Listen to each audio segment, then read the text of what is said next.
Hey everyone, how's it going? So this is cryptoFOXXY. Thank you so much for stopping back by my channel.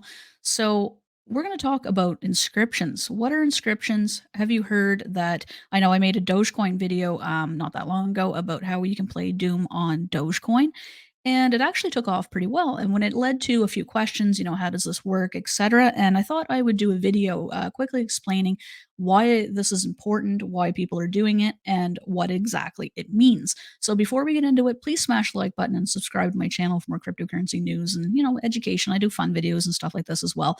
And I'm getting really close to 1,000 subs, so I super appreciate your guys' support. Thank you so much. So Bitcoin and Dogecoin and different chains such as that. You can play games like Doom, Tetris, etc. So people are inscribing these games on the blockchain. I'm going to explain to you what that means. So if you've seen headlines in recent months about classic games like Pac-Man, Tetris running on Bitcoin, Doom being playable on Dogecoin, what does that even mean? So the whole concept of video games running on blockchains designed solely for the purpose of digital money doesn't make a whole lot of sense on the surface, right? You're thinking, okay, well the Dogecoin network and Bitcoin network are store value, or they're used for tipping or buying things or just basically holding your crypto. So why would somebody inscribe a game on the network? Well, thanks to the launch of NFT-like protocols on these chains, people are inscribing media like artwork and even playable video games on these decentralized networks, whether it's to preserve them for eternity or just the novelty of it all, just to say they can. So here's a brief look at how that all works. So Ordinal's protocol launched in early 2023 as a way to turn media into on-chain assets like Bitcoin. Bitcoin doesn't natively support executable code, so like smart contracts, say like the Ethereum network and such. So it can't power things like NFTs or decentralized apps and games. But so Casey Rodimer got very crafty and he discovered a way for users to inscribe media into an individual Satoshi, so which is the smallest denomination of Bitcoin.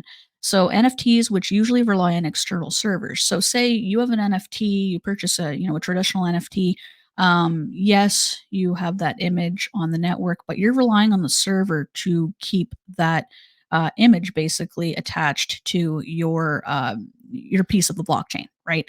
So, and if that server ever goes away, they could change it, they could move it, they could do whatever they want, and technically, yes, you still have that piece of the blockchain, but your image or whatever it is media that you have on there could either disappear or whatever. So that is something that isn't technically permanent, right? So Ordinal's media is fully attached to the chain itself, so any artwork, games, and apps put on the blockchain, the Bitcoin blockchain, are completely there intact. So other chains that have decided to mimic the Ordinal's protocol and create similar functionality, which I think is great. I think this is the development of NFTs. I don't think NFTs the way they were technically foolproof, right? Or 100% the way they're going to stay. Obviously things evolve, right? So that's how we end up with doginals on Dogecoin, along with ordinals like assets on Solana and Avalanche and BNB chain. So how do you play games on chain, and why would somebody do this? So the storage limits provided are very, very small. So full games on Bitcoin and Dogecoin can be played through a web browser, so similar to a web browser games. Size requirements are a bit of an issue right now. They can only hold relatively simple games. Something like Pac-Man, Zork, Tetris are all inscriptions for Bitcoin. Doom won't fit on a Bitcoin ordinal, but it does fit on Dogecoin and Doginals. So what's the point? So people were, basically just experimenting, seeing what they can do. Blockchain provides an immutable way to preserve games via a decentralized network that can't easily be taken down.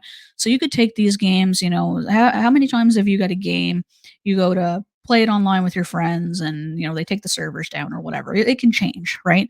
So this is the way of taking very, very simple games and nostalgia type games, putting them on the network, and they can basically stay there for eternity or as long as the network is running. And I think that's a great idea. I think that this is obviously is an innovative thing, and it paves the way for like I mentioned, evolution and stuff like that. So I think it's great. I love the technology sometimes behind cryptocurrency.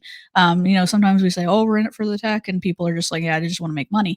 But the tech is actually pretty darn cool when you look at it, and it people like ordinary people out there that have some background in technology and such, and you can literally basically build whatever your heart's content, trying different things, trial and error kind of thing, and eventually evolution obviously does occur. So that's really, really cool. I like it. And definitely let me know down below. Have you inscribed anything? Let me know what it is. Super interested. I haven't done it yet. However, it is something I think that NFTs are going to eventually, almost like evolve into. I think, being able to have something on there for, basically eternity, I think is a great asset to have on cryptocurrency blockchains. So that's what I got for you in this video. Thank you so much for tuning in, and I will catch you in the next one. Peace.